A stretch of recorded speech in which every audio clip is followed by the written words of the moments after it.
Hello, everyone. This is the weekend preview for February 3rd. I'm Rob Stone. I'm Curtis Pulliam. On tap tonight, we have the Pistons taking on the Bucks, and then they play tomorrow against the Hornets, back-to-back home games for them. We're also going to discuss the Red Wings playing at Edmonton, who just lit up Chicago, so that should be an interesting game. I'm also going to talk about Detroit Mercy taking on Butler in a noon contest on nationally televised on ESPN2. And then to end the show, we're going to talk about Michigan versus Michigan State on Sunday. And I know you guys are probably wondering, what about the Super Bowl? We're going to make our own video for that on Sunday, so that should be a good one as well. But first off, we're going to talk about the Pistons. They're 4-20. I mean, not much buzz or excitement surrounding the team at all. They're taking on the Bucks tonight. Myself, I'm going. This should be interesting contest. I'm really looking forward to watching Brandon Jennings play. I expect the Bucks to win and the Pistons to not show up. Obviously they're going to be there. For them to win, in a positive note, for them to win, it's going to take Greg Monroe's always solid play and a big scoring night from somebody other than Monroe. It's going to take a night effort or a Stuckey, as much as some people don't like to see it. That's what it's going to take for them to win this game. So, other than that happening, the Bucks should win. I still don't see them. Bucks should win. I agree with you on that one. I mean, no Andrew Bogut, but we have nobody of value anyway, so it doesn't really matter. I mean, it's just Monroe and Knight's trying to facilitate, but if you get nobody who can make a basket or the team's not the right lineup, personally, I think out there anyway, they're trying to cut out, so it doesn't really matter who or what they're playing against. I don't think they have a chance on Friday against Minnesota or against Milwaukee. But on Saturday, when the Hornets come to town, I think they might have a chance on this one because, I mean, that's another team that's rebuilding. They just lost their two stars, David West, free agency, and Chris Paul in a trade. Got a pretty solid group of people coming back. Eric Gordon leads the team in scoring, about 20 points a game. Chris Kamen's solid as well, coming from the Clippers. So, I mean, there's a game they have a chance in winning, but I still just, I don't know, they just seem to just not have any fight already, and it's only 24 games into a shortened season, so I don't see them winning that one either, but it should be close at least. Yeah, I think they match up pretty well against the Hornets, but the way Greg Monroe plays defense, I see Kaman having just a huge game, and I see the Hornets winning this one as well. As much as their records are close, I think Eric Gordon will hit big shots for New Orleans, and the Pistons will lose again, sadly, because it's not a above 500 team at home. They don't compete. So it blows my mind. But anyways, all right, next topic. Let's talk about the Red Wings here. They're great game last night. Great game. Very exciting. They pulled it out as they seem to always do these days. They're at Edmonton, third game of a four-game trip. Should be a close one. I mean, I like Edmonton's young talent, and I think they'll keep it close, but ultimately I see, even without Jimmy Howard, I see the Red Wings taking this one.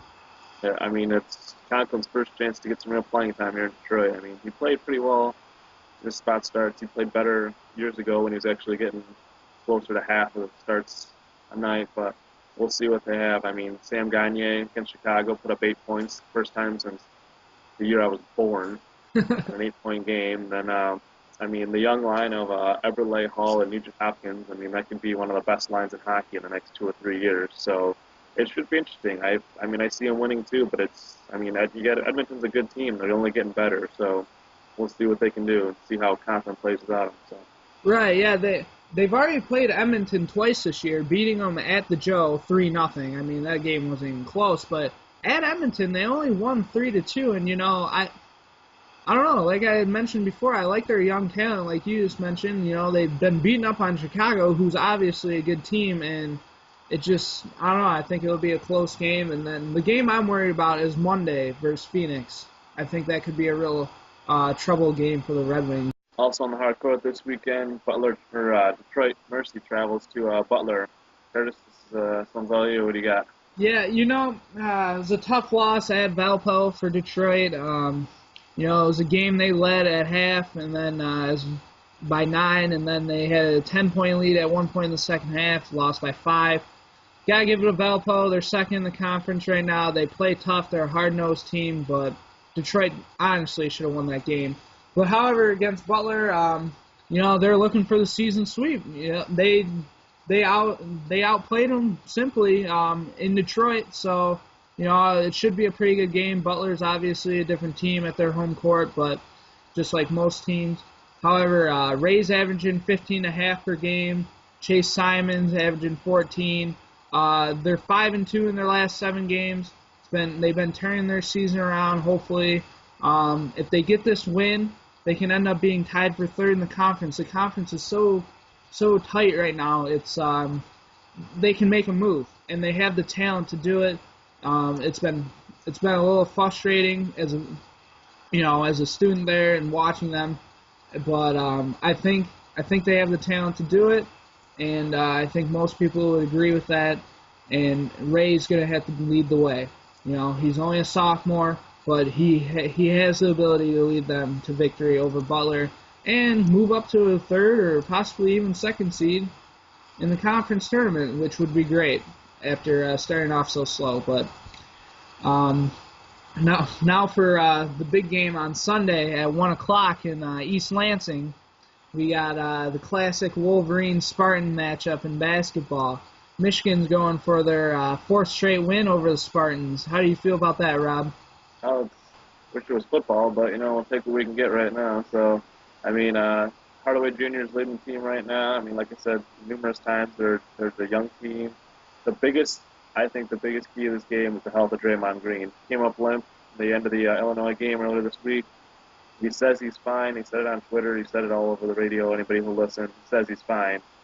Is that a sign that he's not fine? Is that a sign that he is fine? We'll find out on Sunday, I guess, and see how he holds up out there, because they're going to need him, because Michigan doesn't have much of a post presence. They just got Jordan Morgan, about the only big guy they got down there, so they're a bunch of shooters, but we'll see what happens.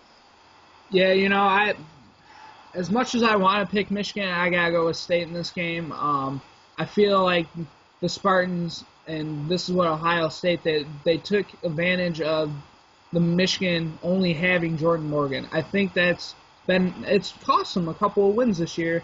And I don't blame Jordan Morgan. He plays his butt off, but he's undersized for a big man. Sullinger took it to him, the rest of that group.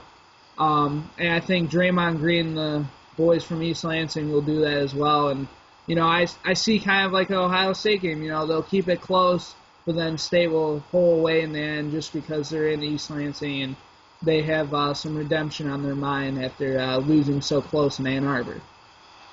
I think Michigan will keep it within 5, but like I said, I don't think they're going to be able to pull this one out. But maybe we'll see. It's a rare time we're both picking State here in a matchup of Michigan and Michigan State, but you just don't want to be wrong. So.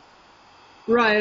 But I could see this game going either way. Two real talented teams. If Michigan's hitting shots early, their threes early, then it's going to be a great game. But if not, they can get down 10, 12 points real quick. Because State's just that type of team. So I'm really looking forward to it. Should be a battle for sure. Be a nice appetizer for the Super Bowl on Sunday. But later this weekend, check out our preview of the Super Bowl. You can follow us on Twitter at DS Bloggers, or check out our site. But we'll see you on Sunday with our preview of the Super Bowl. Have a good weekend.